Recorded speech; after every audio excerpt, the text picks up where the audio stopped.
Excellent. Good morning. Happy Friday. Yes. Or Thursday night. Yeah. Still Thursday. Almost feels like morning to me. Yeah, it's noon over here. So welcome. Hey, Dane Jones, what's up, brother? Got to get you back on. You had the technical problems last time. Jenny Smith, thank you for all your incredible comments. Wendy Kirkwood, Mary Cooper's always here. Thank you so much for your love and support. Brendan RB, Ilinka Sandu, Kelly Darren, and Monica Peterson. 18 people in the house. If these shows resonate with you, please share, because the more we do, the more they don't put the notifications out. So we can beat that if we can all just share once or twice, or even just to your page. Yeah.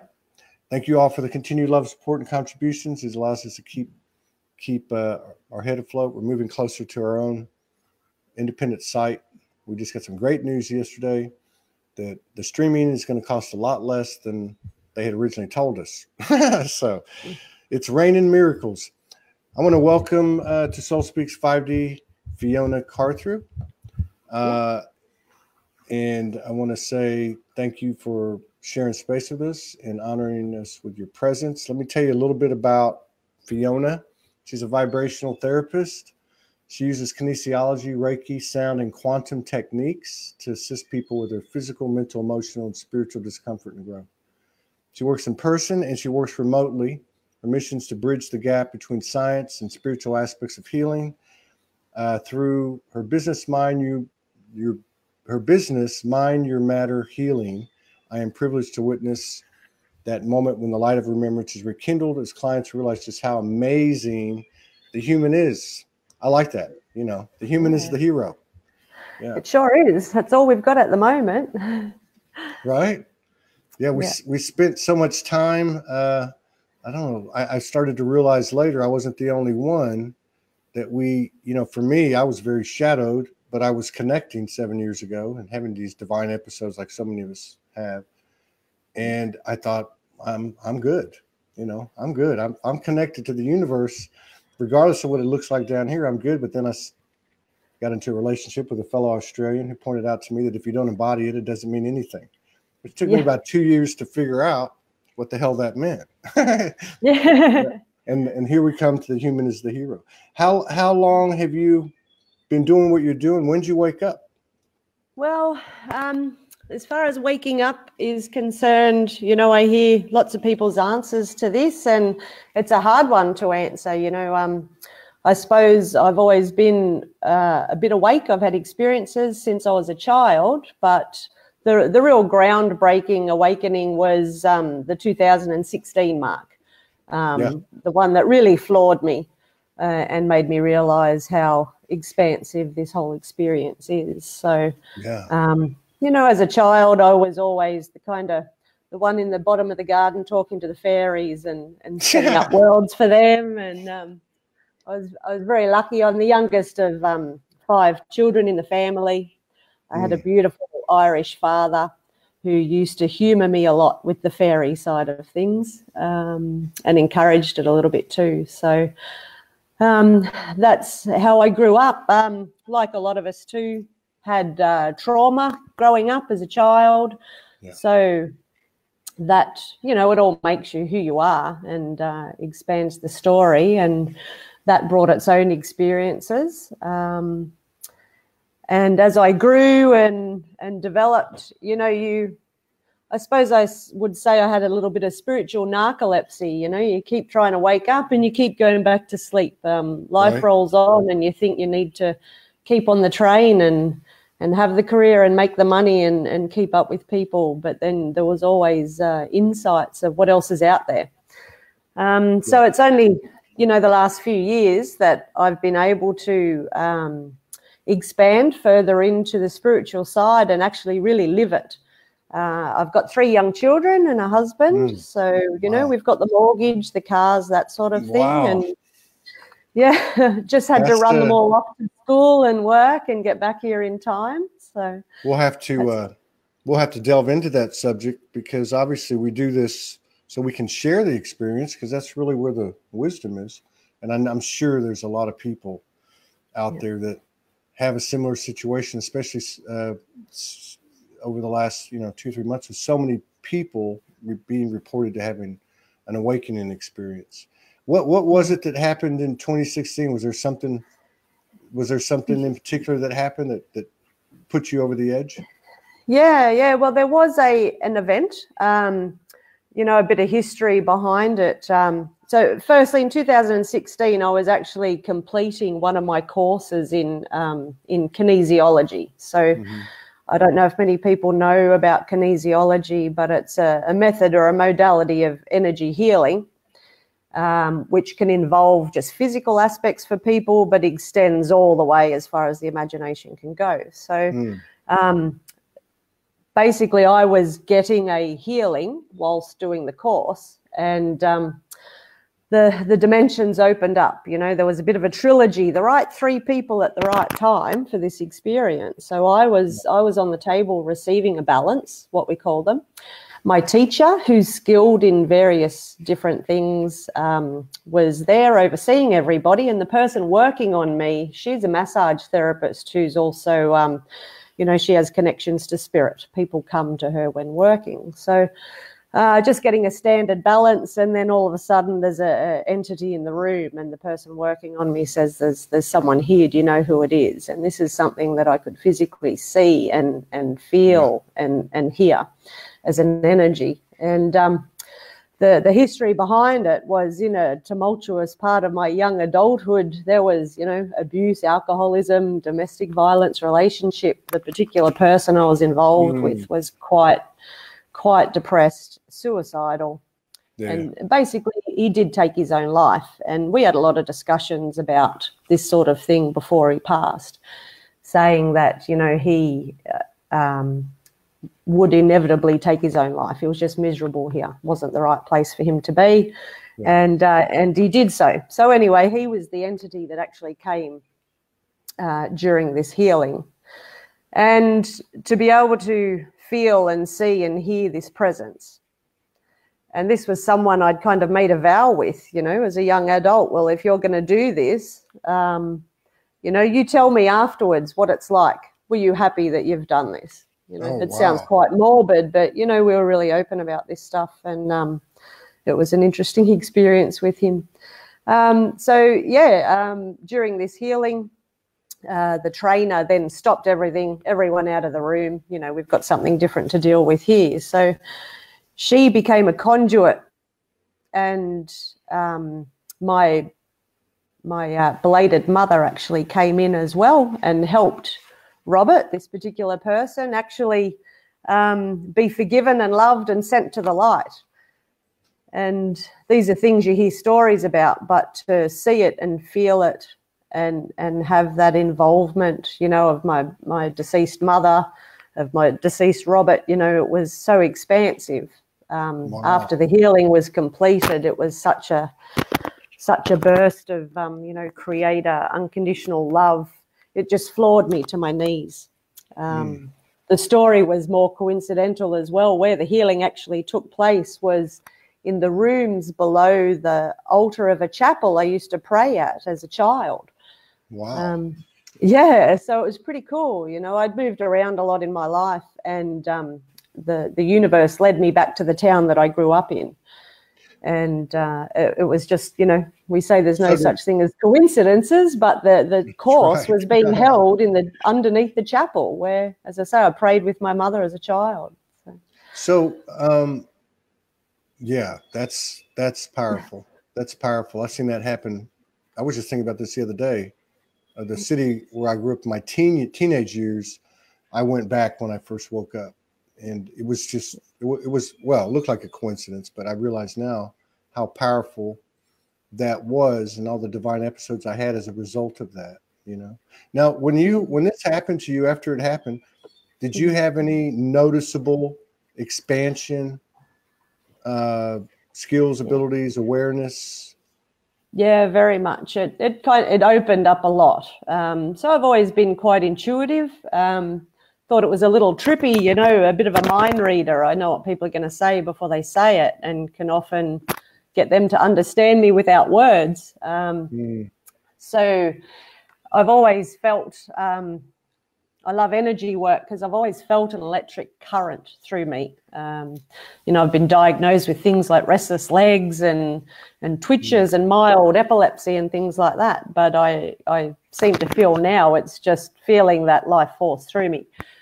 So before that particular healing came up, and often before a big event in my life comes up, I feel this electric current running through me. And for about 3 weeks before this course, my spine was vibrating. It was sending me crazy.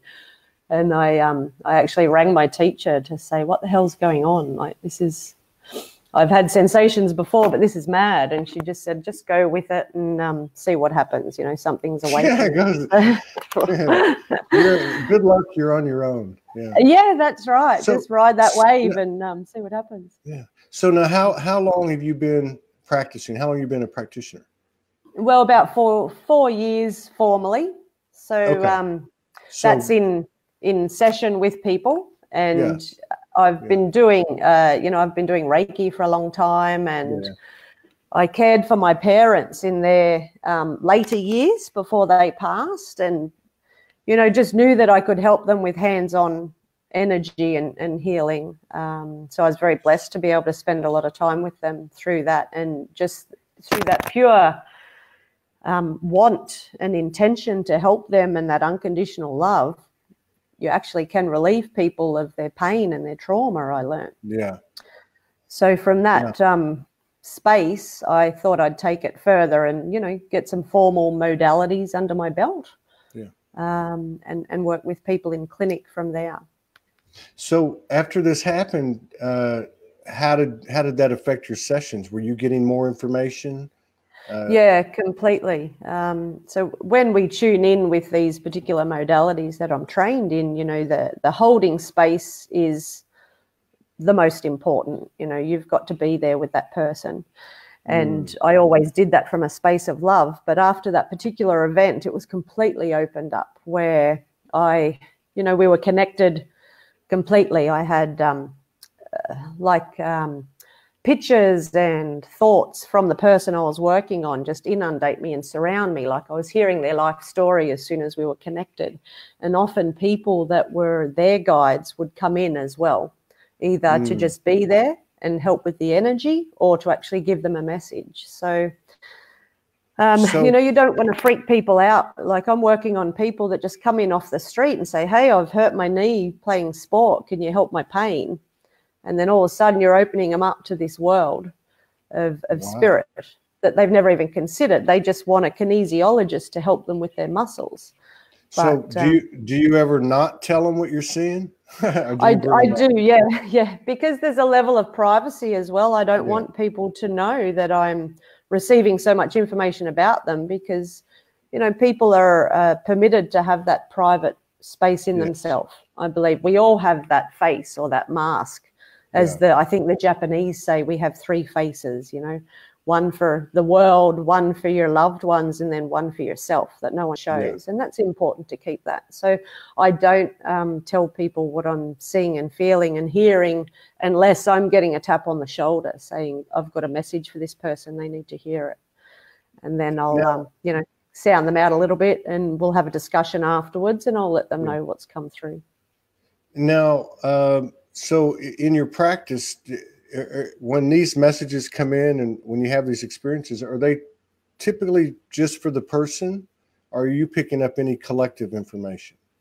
A lot of it is collective information, and it's a bit of everything. Sometimes it's a specific message for them, and sometimes it's collective information that I get for life in general and what's happening around us in the universe, and messages for me personally as well, because this consciousness, this universal consciousness, is amazing. And it's, I kind of consider it a little bit like our own World Wide Web. All the information is there, and you just need that right strong connection to download it. So sometimes it comes through like an ad that I never clicked on, and sometimes I'm asking for the info. So have you seen a trend in recent months? Can you piece together any of this collective information, and tell us what the hell's going on? I'd love to know the secrets. The main thing I've picked up is I think I'm naive to ever consider I know exactly what's going on, even with the messages that I get. But the main message is, this awakening is happening faster and faster, and we're getting help from universal energies to wake up. We see a lot about the Schumann resonance going on with the earth. So when I try and explain things to people, as I say, a lot of people come to me that don't delve into spiritual stuff, and they want some cold hard facts and science. And I talk to them about the frequencies of the Schumann of the earth and how it correlates to our brain and our heart. And, it just starts to get them thinking that we're not just this, this vehicle walking around on our own. There's other influences. So we're getting a lot of help from the heavens to open people's heart space up. And this is the main thing. It's that, sounds corny, but it is that love for yourself. Every atom of you, every experience you've been through, it's got to be loved so we can move forward. No judgment for yourself. You've got to love and not judge anything about yourself. It's all just part of the story and experience. And then you can expand that outward to others.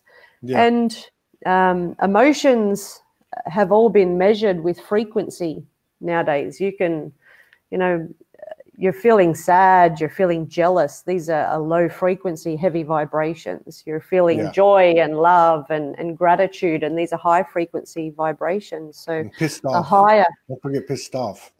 Pissed off is where I'm not sure what that registers at, but it's not a good one. And we can feel these things. This is all the the sheet music we've been given by the Creator to play the music we do. It's all part of it. But the main thing is don't keep those flat notes resonating, move on up through the scale. And if we... No, go ahead. Yeah, I was just going to say, if we don't feel them and we don't forgive ourselves or love ourselves for all that we are, you're stuck in those flat notes. Yeah. I'm a musician and a photographer, so I talk a little bit in music and light as well. That's good. That's good. I'm a big believer in add as many frequencies as you can to the message. So there's a couple of things I just wanted to cover. A couple of people made comments, and I think what you're saying is so accurate. It's about loving every cell in you and getting away from the self-judgment. And I think at the same time, when you do that, you can't judge anyone else. I mean, you're only going to judge people to the degree you judge yourself. And so I think that's great coming from your perspective and what you do. So somebody asked if you do this by Skype or one-on-one. I put the answer. You do both. You do it both. Yes, I do both. You can do this anywhere around the world. I've got clients all over the place. And I still love the hands-on connection. I live in a country town, and as I said in that little bio, to see the spark in people's eyes when they think, holy shit, this is a crazy world we live in. I know I just came to fix my knee, man. It's good. But the connection over Skype is great as well because, again, it just brings in that universal consciousness we're all tapped into, the no time and space. This is scalar energy we're talking about. Brendan RB said, and this brings up my second point or question. I wish I had these abilities. I'll be studying massage therapy come September and feel it would help me. And then Trinity Unified says, I have these abilities too, and I've been picking up more recently. So on that note, every one of us ultimately can heal themselves. Yes. Every one of us can do what you do, and you can do what any of us can do. How does somebody, because obviously if somebody's looking at you, for instance, if I'm looking at you and saying, I wish I could put my hands and have this ability and have these experiences, and I can't, there's something holding me back that has to be tied to the self-judgment, the self-love. So what would you suggest? We put up a declaration to the universe and say, and I want to explore these skills and abilities. I want to serve the universe. And if I've got some stuff inside of me that's blocking me from doing it. Please show it to me. I want to heal, heal, heal. How would you approach that? What would you advise somebody? Yeah, well, completely, we all do have this ability. And this is what I say to my clients. I'm nothing special. It's just I've been told how to use these skills. So as far as the healing is concerned, anyone can do this stuff. You just need to find the tool you want to work with, whether it comes intuitively or you actually go through a modality. Modalities are good because they give you confidence. They give you a protocol to work within. It works, you see the proof in what you've done, and you move on with confidence. Yeah. But as far as trying to open yourself up to this, it is purely just asking for it. Yeah. There's a little bit deeper, being that we just have to know that we can do this. Yeah. Do you think that from a human hybrid soul and transition level, which is, you know, what we know, what we don't know, do you think that there was a link to the traumas that you went through, the healing of those traumas and the expansiveness of your abilities and your awareness? Yes, yeah, I do. So let's say with childhood trauma, you know, it was like a uncle by marriage sort of thing. And when that would happen to me, you know, I was brought up in a Catholic household, and I would just pray, just hide me from this. And, you know, you'd get a bit of sleep paralysis. It opens, any trauma opens you up to a broader range of experience, I suppose. The lower you go, the higher you can go as well. Yes, I agree with that. Yeah, but you need to heal this stuff, and to heal it, I don't mean like to tell the story, and you know, we hear a lot about this. There's no need to hang on to the story anymore. Talk therapy is good when you need it, but the more you talk about these things, you're putting the energy out, and it's just cycling back. You know, it's like a loop. Yeah, it is. It's biomagnetic frequencies when we're putting out emotions. So the way I explain the healing, and I do a lot of trauma healing, is each time we go through an emotion, you know, a file is opened in the body, depending how traumatic it is as to whether it's opened at 20% or 80%. And whenever you experience a similar emotion or occurrence, you know, that file gets more and more added to it until it's overflowing past 100% full, and it starts to show as a physical or a mental or emotional issue that we want to heal. Yeah. So the way I see it is, you know, our aura, some people call it an aura, or we call it a biofield. Yeah. When we have emotions that we haven't processed properly, or beliefs that we've been told about, you know, we're kind of throwing up denseness in this energy around us.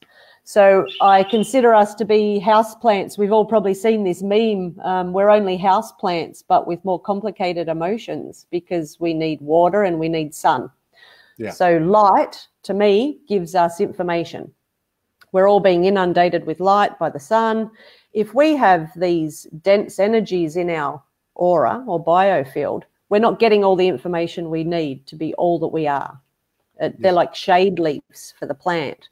So when we actually find where they are and clear them, you've gotten rid of the shade leaves. Every cell is then getting all the information we're meant to get from source. So the more denseness you remove from your space, the more light, the more information you're getting, the higher you vibrate, and the closer you are to divinity. So you're saying that talk therapy, like, I don't know, or maybe you got to say it once, or you tell somebody you're done with that, and then the next step is to remove or transform by a process or modality. That's what you're saying, right? Yeah, that's what I believe. And, you know, everyone comes to whatever it is they need at the time. So, you know, not to discount, I work alongside with psychologists and doctors and psychiatrists. And with the talk therapies, it's good. People need to tell their story and be validated and have know, another person to bounce it off. You know, if we just keep all this stuff inside, it's going round and round your head, and you can make sense of this stuff as much as you like, but to have someone else there giving you reason, it's the first step. It's good. But then it gets to the point where, you know, we talk about our identity and our I am. You keep telling this story, you're saying I am a victim of this. And they encourage you to flick it, to say, no, I'm not a victim, I'm a survivor. But that energy is still coming back to you about what it was. And reinforcing it. So then, and so Ilinka has the next part of this. So how do you transmute the traumatic events?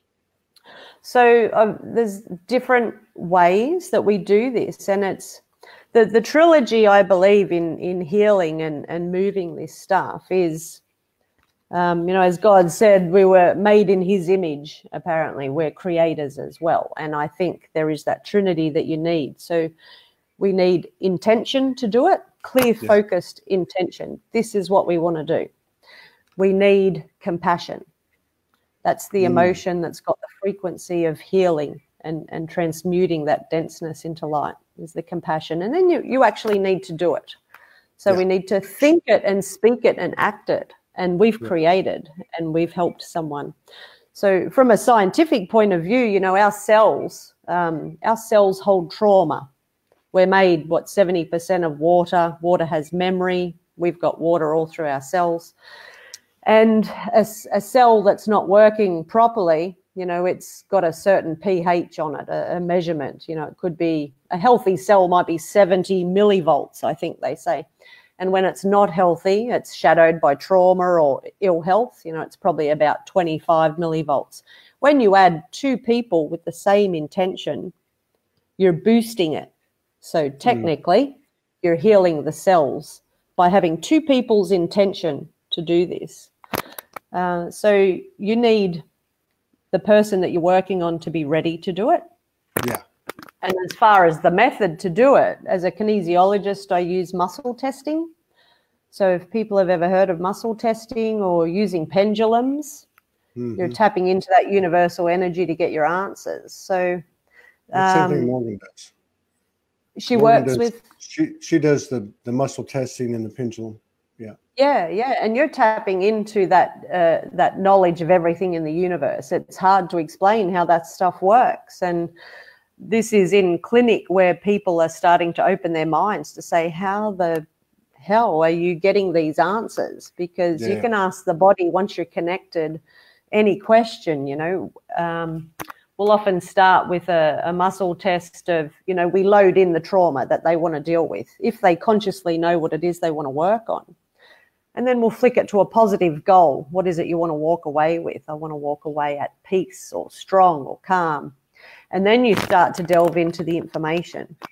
So you can ask the body, what's the main emotion that's the priority to clear at this time? And it could be, you know, I feel violated or I feel inadequate, something like that.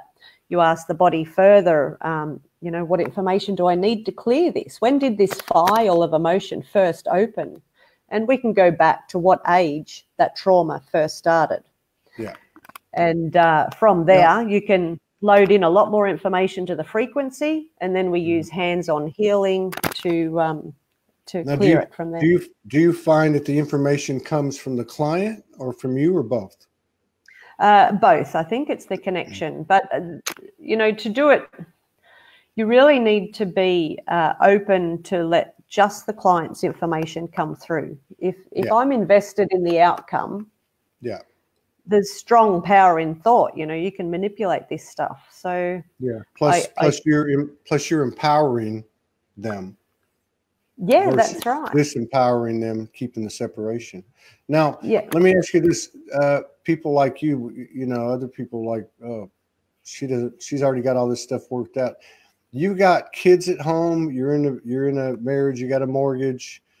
How do you handle uncomfortableness? How do you handle the energies coming down, or somebody irritated you? How do you handle it for yourself personally? Yeah. So I use the energy therapies on myself if I need to physically.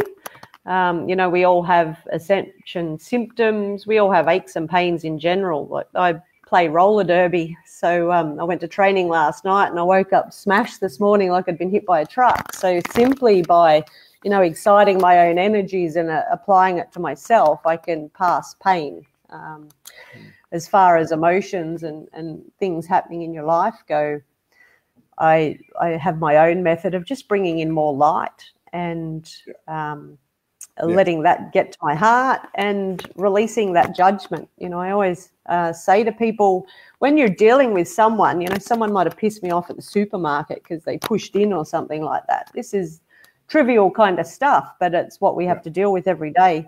You just got to remember that you're dealing with that person in one sentence of one book of their whole encyclopedia of life. You know, sure, it might piss me off because I'm in a hurry too, but they might be in more of a hurry. You know, you can always think someone's got it worse. So it's a general acceptance that. Yeah, it's that triad of intention, compassion, and action. Yeah, so, that's it. It sounds easy, but that is purely it. And if you can tap into the high vibrations, and it's all about the emotions you're feeling, I believe, in your heart and your head. As I say, this is like scalar energy. This is not magnetic energy that comes back and forth. This is putting it out into the universe. And the more people feel in that heart space, the more we're pushing it out into the universe. And that sort of energy, it's unmeasurable. There's no end to it. We've had people on here. I'd have to say they're all women, because that's about 65% of this community. But it's getting better. But we've had women on here who are in marriages, in relationships through this transition. And sometimes the stories are different. Sometimes, more rarely, I think that the husband or partner is wide open from the get-go, and they're on the same path together. I've had a couple like that. And then there's a couple where I can think of that are the woman's very much like you, and the husband's not into it, but supports it and just goes about his life, and everything's cool. What's it like for you? What's it been like for you to go through this transition and the transformation and everything, being in a relationship? Yeah. Well, my husband is, God love him, he's not particularly awake. He's very scientific minded, and he's one of the ones that sees what I do and understands that it works, because I work on him as well. He likes to try and understand it scientifically, but as far as the spiritual side goes, you know, he's on his own journey. So the way I handle that is not to push anything onto him. He comes and asks when he has questions, and it's difficult because you come to an understanding yourself on how things work and how you want to act around it. And as empaths, you know, we take a lot of stuff on from people. So as I opened up more, you know, I was always the one, I was told, you know, line 10 people up in business suits and put one drongo on the end. Fiona will take the drongo home and try and help him and love him. Not to say my husband's a drongo, but, you know, you've got to get to a space where people are putting their shit on you. You've got to just put it gently back at their feet and say, no, this is your story to deal with. Yeah, this is yours, not mine. Yeah, that's right. This is your shit and it's smelly. You keep it and deal with it. I love that phrase. It's never them, it's always me. But that's a real, you know, it's, and I also like another one I like is, if you know it, you don't, why do you got to say it? Like, I don't know, that gets me every time, because I learned that with Morgan, you know, and I'd be like, she's like, well, if you know it, why you got to say it? And I'd be like, oh shit. Yeah. I mean, really, because that's the level of knowing you want to be at. And to your point about the work you do, the energy gets transformed around you. You know, it's that little triad. I've always said the triads: free will, universal will, and you know, like desire, intention. but I like the way you put it. So, and what about with the kids? How old are your kids, and what's it like? What are you observing in them? Yeah, well, that's been an awakening experience in itself. So I've got 3 children. My eldest is 12. She's just started high school. And then my middle child is 9, another girl. And then my youngest is 5. So my eldest, Abigail, she is an amazing little soul. She's a very wise one. And motherhood, the main thing it's taught me is patience.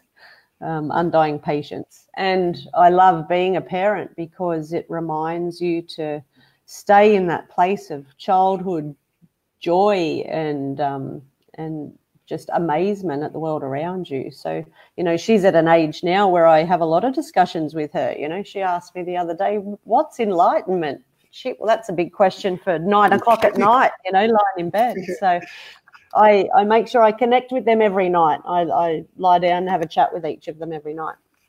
And, she's quite open to compassion. She's actually shaving her head on Sunday to raise money for cancer. So she's one confident little girl. Wow.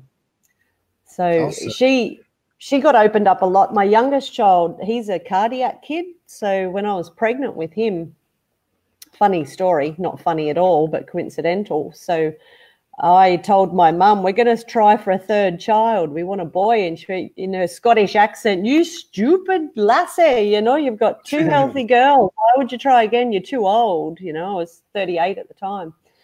Just, count your lucky stars, what you've got. We said, no, we're going anyway. And she said to me one day, you're pregnant. I said, no, we've just gone and eaten donuts. Don't be silly. It's too soon. And she'd actually passed away on the Sunday after that. So that was the last time I saw her alive.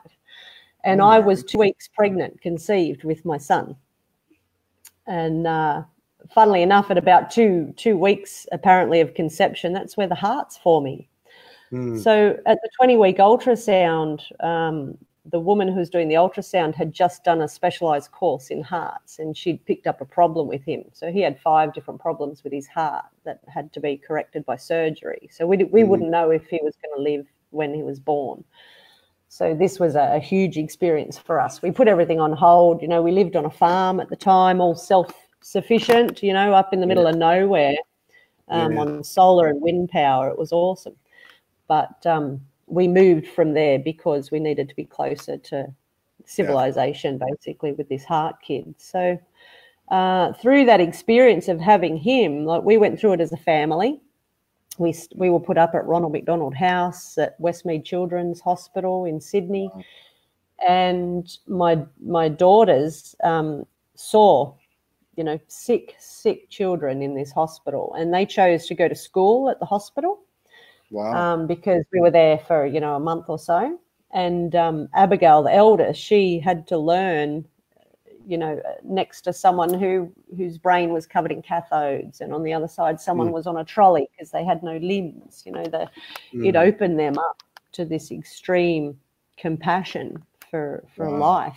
And what a gift. And gratitude. Gratitude is key. And this is what my kids live on. I'm so lucky. Everything happens for a reason, they say, and there's light to every darkness. So that terrifying experience of nursing a baby through such trauma, expanded us as a family. Wow. And as someone that was open, that was a pretty crazy time, being in a hospital surrounded by sick babies. Yeah. Wow. Wow. Like you said, the further you dive, the higher you can fly. Yeah, that's right. My daughter, the middle one, she was very, very close to my mother, and in the wisdom of she was 4 at the time, maybe Granny was taken from us because Dan needed someone in heaven to look after him. And you think, oh, my broken heart child, saying such wisdom like that, maybe that was true. Yeah. And I'm just curious now, with your type of connection, and there's all different ones, some are very organic, you know, some involve galactics, angelics, archangels, divine essences. You know, what are the faces of the universe that you communicate with, or is it just an organic one voice thing? Yeah, well, I suppose in time it's become an organic one voice. You know, I talk directly to what I'd call source, whatever you want to call that to be, you know, God, Buddha, Graham, Poobah, a cloud of plasmic energy, you know. The big kahuna. Yeah, that's right. Yeah. But through my childhood, as I say, I had this very strong connection to elementals. I'm very, very earthy. I'm happiest when I'm in the bush. I jog through the bush every morning and say hello to the kangaroos. But as I say, my dad, who was he was so Irish. He was a poet. He was a merchant sailor. You know, he spent months on ships just reading poetry, and he was a navigator through the stars. Wow. So, sorry, I need to plug this computer in. I'm going to take you for a walk now. Well, you got a hell of a lineage. You got a heck of a lineage there. Yeah, well, my dad was Irish, my mother was Scottish, so I can be a little feisty. Yeah. But hopefully with a good sense of humour.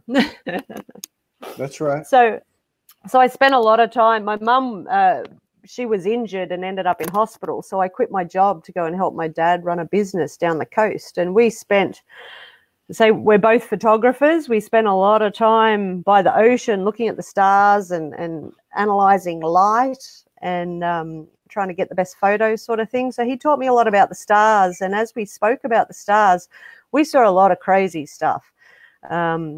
And, you know, that just opened up more and more discussion. So I never had direct contact to galactic influences, saw a lot of it in the peripherals and just enough to make you realize they're there for sure. Yeah. And I suppose my other connections stem from that Catholic childhood. You know, my main connection that I spoke to was, or my guides as such, as Jesus and Mary. And sometimes I don't know if it's called the seraphim angelics. Yeah. They show up a lot when others are doing healing on me as well, that they're around me. So I try not to, I'm a bit boring. I try not to put too much in words. It's all feelings for me. I agree. And the more I try and explain it in words, the further and further you can go. You just mess it up. Yeah, that's right. Yeah. Words get in the way. So I married a man who's a talker, and I can just nod and agree, and he knows what I'm saying. So yeah, that sounds like my marriage. I'm the talker. Yeah, that's good. We'll never be lonely or bored. So you're right. Yeah, but when she talks, I listen. Yeah, that's good. Good man. Took me a while. Took me a couple of years. I was going to ask you something. What were you just talking about? So like, I just bring it up because so many people are starting to wake up, so they can see that it's the same thing. Other people have gone through it, right? So like, did you basically, these faces of the universe that you were connecting through in a way that you could understand, eventually you've embodied them. They're all you, basically. Is that what that's right. Yeah. And from a quantum science perspective, because I always try and get it back to a science point, it is true. We all are one, and there is a bit of everything in all of us, even to the point where, these spirals of DNA that are in every cell of us have that pure light. Yeah. And science is starting to quantify this. So people have got to start looking deeper, that there's more to us. And when you tap into that universal plane of consciousness, however you do it, through a modality, moving up through your chakras or meditation or praying or just pleading, asking, having that conversation, we can get this information. So to a point where we work on tangibles, we do crystal healing and things like that. But if a client's telling me that they need a particular crystal I haven't brought with me at the time, you can actually just download the vibration of that with your intention and work with that thought. It's trippy stuff, No, I'm used to it because you sound just like Morgan, And I lived in Adelaide for a few years, so it's a shame I didn't meet her. Well, maybe you must have energetically rubbed shoulders, but you know, for me, so it took me a lot of steps to even understand what was being said. So again, I think these discussions are good. But like even recently, like maybe a couple of months ago, I started to take it a little bit further in my own respect based on what she'd shared with me, which was like, I had a headache, and instead of taking the headache pill, you know, I integrated with the properties of that I wanted to utilize or whatever, right? And it worked. Yeah. You know, yeah. It worked. And she taught me a long time ago, which took me a little while to figure out. Everything's energy. You can talk to anything. You can talk to anything and everything. And I realized that I had been doing some of that, and I think people do that.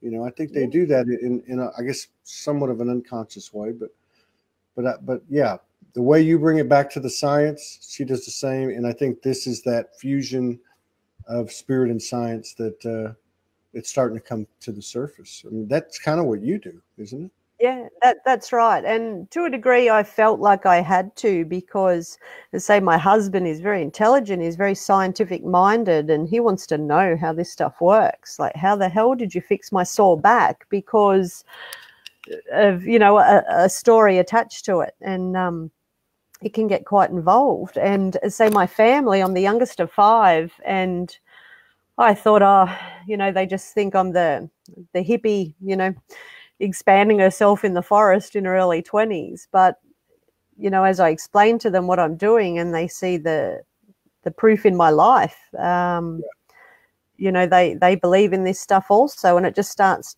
people asking the questions and exploring further. Because so I've had to explain it to them in different ways as to why I've dropped out of the 3D world, so to speak. You know, I had a long, successful career in finance, the 6-figure salary, all that sort of stuff, and I gave it all up.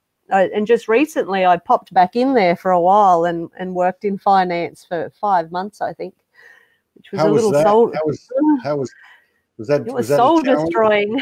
It was a challenge.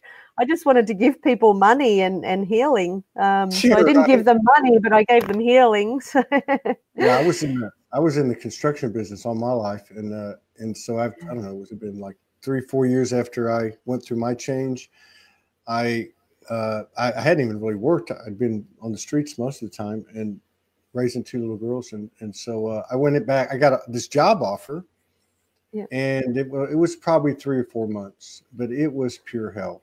I mean, I got thrown out of meetings, escorted off properties. You know, it was I could not fit in with that.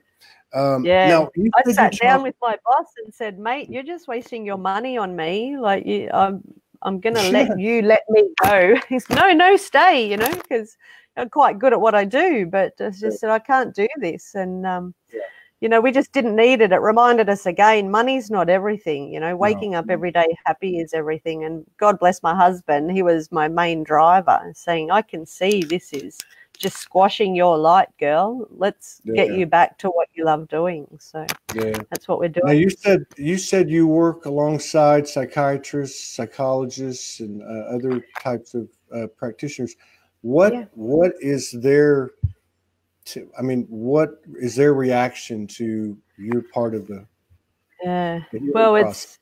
It's actually really really enlightening, and it's exciting times. People are getting more and more open to this stuff. And see, some people that I work on, I live in a relatively small town, and the people that I work on, their doctors are saying your blood test results are showing improvement. What are you doing? And they said, well, I've worked with Fiona, you know, I've cleared a past trauma, and it's, you know, helped their cholesterol or their diabetes, and it's working on a cellular level. They can actually see this stuff in blood test results. So I've got a particular doctor is from a Middle Eastern descent and understands about chakras and things like that. So she's sending people to me. If chronic stuff gets to the point where the pills just aren't working, you've got something else to shift. You know, you need to go and see someone else that works, because there's the different levels of the human. There's the biology, and then the chemistry, and then underneath is the energy levels. Yeah. And if the other two don't work, they really are surface band-aids in a way. Not to say we don't need them. There's always trauma, emergencies, surgeries, these sorts of things. I can't stitch someone's skin together just by my love, you know. This is why we do need to all work in tandem. And as I say, talk therapies are good, psychiatrists, psychologists at the right time in someone's life. But it gets to the point where, you know, you're turning up for your appointment, you're saying the same thing, time's up, go home and deal with it now. Whereas they realize there's something deeper there, that you can get into the subconscious. The main thing is that subconscious. Yeah. Would you say that when you're hands-on, that you're, I guess, I don't know how else to say it, but that you're pouring your love into your hands? That's your vehicle, your love? Is that your vehicle? I mean... Well, sort of. I'd explain it more that the space I create is that pure love and compassion for the person I'm working with. And by feeling that emotion, your energy frequencies are higher, and then say closer to divinity. There's actually a scale of all these emotions that have been tested. And, you know, the higher you can get those vibrations, the closer you are, or more an open channel you have to source. So then you become a channel just purely for that source energy flowing from me to them. You create a space, and then you ask them if they want to step into that space with you, basically. And that's right. I need to ask for permission on all levels. All levels and dimensions. Do I have permission to work with this person? And if I don't, for some reason, we go and have a cup of tea and a chat instead. Wow. Do you have to do that much? Not very often. You know, the sort of people that it won't work with, I suppose, and they are the skeptics, and they're coming to try and test it. And this is no magic trick. You know, I mean, you can do things to show people the power in working with energy, but you can't fake it. It's so I'm just like, you know, thinking out loud to again just try to elaborate on what you're describing for people, and that you create this space by reaching those higher frequencies, right?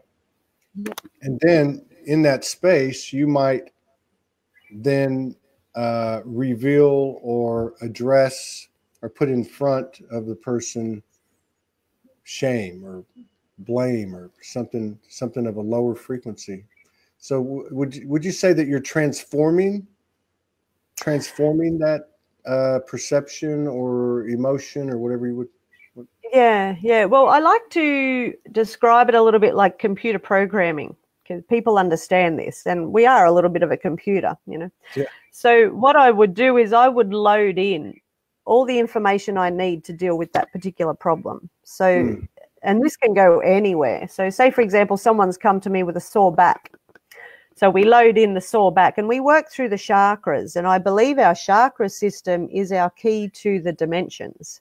So you're loading in the negative aspect in the root chakra. And then you're moving up to the solar plexus chakra. You're turning it to a positive and a goal then, because that's where your relationships are with people and yourself, you know. We load in information. This particular person with the sore back, it ended up, we had to load in an emotion of hesitance, which sounds quite vague. And it went to when they were a child, the influence of their father, whenever, you know, they wanted their dad to play with them, they'd say, oh, I can't come and kick the football, you know, I've got a sore back. And this particular person, their back, it wasn't actually a pulled muscle or anything like that. It was a subconscious sabotage that when they felt like they were doing something as a duty instead of a want, they would sabotage themselves and, oh, I can't do it because of my back, you know. So we had to go all the way back to that age. And it happens quite simply without them having to tell a story, because you're connected energetically, like touching together We've got all the information about each other we need. So we're just locking in. Okay, what age? Age of 4, file was opened. What relationship? Masculine, feminine. It was masculine. So is it a brother, uncle, father? So you're getting all your responses through this muscle test. And I work on scan lists with all the information that I need. So I don't have to get into my own head and think about things and ask for intuition. And then I'm purely focused on them and their energy and their story. I'm not trying to analyze it myself. Yeah, you got a good, I mean, talking to you is like talking to Morgan. It's the same thing. She said the same thing about the computer thing. Like she'd tell me early on, she'd say, do you want to talk about it or you want to clear it? I'd be like, I want to talk about it. And then I had to learn what you said at the top of the show, which is you're just reinforcing it. Why do you keep bringing it up, you know? Yeah, and we allow people to talk only to a certain extent, and then we've got to say stop. No more talk, no more negativity, because the subconscious can only handle so much. It's going to start confusing the frequency, if that makes sense. So we load in all the information we need. So say we've got like a whole orchestra full of notes playing now, or a computer program with all the syntax that we need, and then we run a defrag through it, I would say. So then we clear that file. And we ask the body, what do we need to do to clear that file? You know, is it in the aura, the chakra, the dantians, the taji pole, the meridians, all the tools that we have and we learn. And then on a physical level, you know, I also have different corrections and procedures for, you know, the sphenoid bone, the glands, the TMJ, the temporal mandibular joint is huge. 90% of our subconscious messages run through the muscles in that joint and filter onto our body. So if there's blockages in here where we hold a lot of stress, the energy is not flowing through the body. You can't, you know, get to that space of all that you are with those blockages. I understand all this because I've heard it for 3.5 years. Yeah. I had a huge experience when I lived in Adelaide, actually, one of those other little coincidences where, you know, wandering around in my lunch break and I see a little bookstore just off the main park square with a sign out the front, spiritual healings. So, this sounds cool. So I'll wander on in, and this was when I was probably about 25. And a little lady in the room up the back, and she didn't want to know any information, just sit down. She hardly spoke English. She tuned in. She did lots of mudras, which I now know as mudras, around me, waving energy.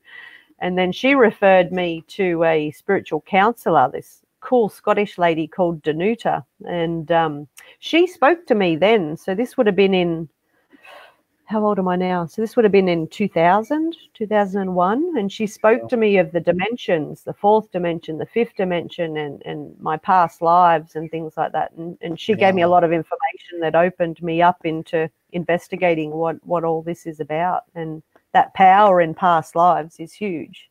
Fascinating. So, yeah. So again, the healing that I work with, we use the eyes a lot.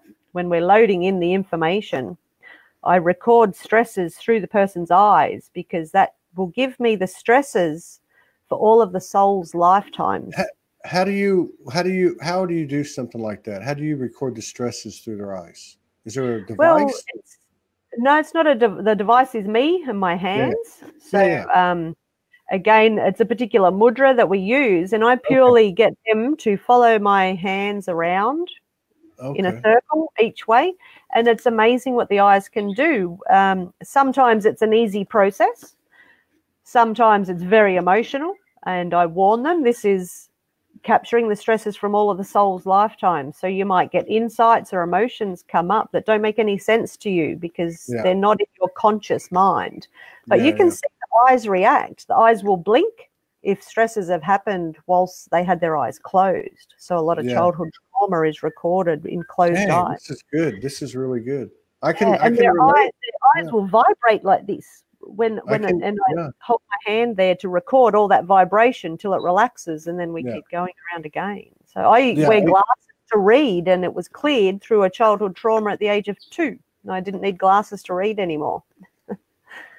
Can we do that one? Yeah. I can't see shit. Well, something must have stirred up, because I need my glasses again now. So I need to get a friend to work on me. So no, I can relate to that because of because of the process I went through with Morgan, opening this stuff up for me. Yeah. And I can remember what you're saying. Like, I can remember her saying, okay, let's identify it or whatever, or let's look, what do you see? And I can remember my eyes doing funny things, and I know she'd pick up on it. Maybe she picked up on another part of my body language or something, and then it became, oh, this happened, or oh, that happened. And then it became, doesn't matter what happened. You feel it, you feel the energy. Now you want to clear it. And that really accelerated things for me. And I'm sure other people have gone through this, where you've had somebody lead you to a certain place and then allow you to learn how to heal yourself. So that's right. I'm really happy to hear that these fellow practitioners and conventional practitioners are listening to you. And I think that's cool in a small community, because it was a big place. The word probably wouldn't get around as well, but being that you're in a small place, I think your impact is probably a lot bigger than somebody that's in a big city, So that's cool. That's right. Yeah. So I live in a town of about 2,000 people, but my main commercial center is half hour away. So I have to drive there shortly to see a couple of clients at 11 o'clock. So I've also got that bigger arena to play in as well. So I'm going into a venture with a beautiful lady who's a life coach, and I've worked on her a lot and opened her up, because, this kinesiology, it gets to a certain point where, okay, we've dealt with all that physical shit. Now you need your light body chakra matrix balanced, so you've got a connection to source and your soul. So we can get pretty deep with this stuff. So working with her, she's come up with this idea of health retreat at home. So she was nearly paralyzed with back pain and trauma and alcoholism and this sort of stuff, and she's walking around going to the gym fine. So her idea is to bring this stuff to people's homes and talk to them. And we're doing seminars and workshops in this broader arena. It's really cool. That's embodied. The more we get people in this heart space, the more the world resonates and moves forward. And, whether you want to call it ascension here on this earth, we're bringing it all down here purely by raising this frequency through our hearts. I think that's what we're doing. We're bringing it all down here.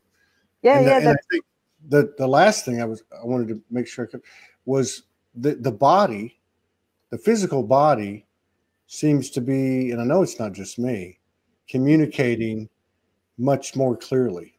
Like I'm seeing my body in the same way I see my etherical body now. I'm starting to look at it as it's not a finite thing. I don't care what the biology is. It's not a finite thing. This is just what it looks like from my eyes. And it's really starting to communicate. And I've had other people on here talking about the same thing. Are you seeing that in your practice? Are you seeing people being more in touch with their body? Yeah, very much. And, there's we've been taught to mask this stuff, and modern medicine, take a pill and you'll feel better, and you put the Band-Aid on and you forget about it again. But it really is our body talking that, hey, there's some stuff going on here you need to deal with. So our body is like the microphone to the rest of us. So if you can help my sore knee by, relaxing my ego and stopping me judging people, I've stepped up to a higher frequency through my sore knee. It's crazy stuff. And people are listening to their bodies more, and they're realizing that the pills aren't the end of it. It's that placebo. And placebo, as I say to people, because people say, oh, it's just all in your head. So what? Placebo is not a dirty word. Yeah. And what I'm doing, I suppose, is like a double placebo effect. You've got to believe it. I've got to believe it. And oof, there you are. So that's the power of those two coming together that you said raises the pH in the cells. Yeah, that's exactly right. You've boosted it again, and you're healing yourself. As I say, I'm nothing special. I'm just like your cheerleader, helping bring your attention. How can people find you? Well, they can find me online. So I have a Facebook page, and I have a website, and admittedly I have been distracted lately with general life and kids and things like that. So I haven't updated it a lot. And but you can contact me through those methods, and I can work with people online. I'm not, say, I get a little bit boring. Words confuse me sometimes, so I'm not one to sit and write. You know, I used to be a poet as well and musician, but I'm just finding words are getting in the way. So true. I just try to get people. I like to thought provoke. You know, I'll put something up and get people thinking about something as they go through their day. But there's ways that people can connect with me there, and I can work online with people to clear these dense energies and traumas, and so they can resonate higher and get to that harmonic frequency. You know, back to that musical terminology, there's the harmonic resonance. Yeah. And that's all it is. You know, if you pluck a guitar string on one side of the room, the guitar string on the other side of the room, it will also vibrate, because again, that scalar energy, you've got two similar frequencies coming together, and it's, you know, it's so much energy that people would love to harness. It's like the creative force. Creation. It is completely the creation force. That's the golden child. Something's produced by that. Well, I really completely. I'm glad I enjoyed it. It was very fascinating. Love to collaborate with you again. Yeah, thanks for letting me come on and share. So I'm like a long-time listener, first-time caller, you know. Well, it was great. It was fantastic. A lot of good information. I'm really, really happy that we're able to do that. And best to you and your family and everything you got going on over there. Thank you so much. And you to yours. Thank you. You stay cool, stay busy, and you'll be reunited with your love soon, I'm sure. Come to Australia. I am. That's the plan. That's the cool. long-term plan. That's the way. Take care.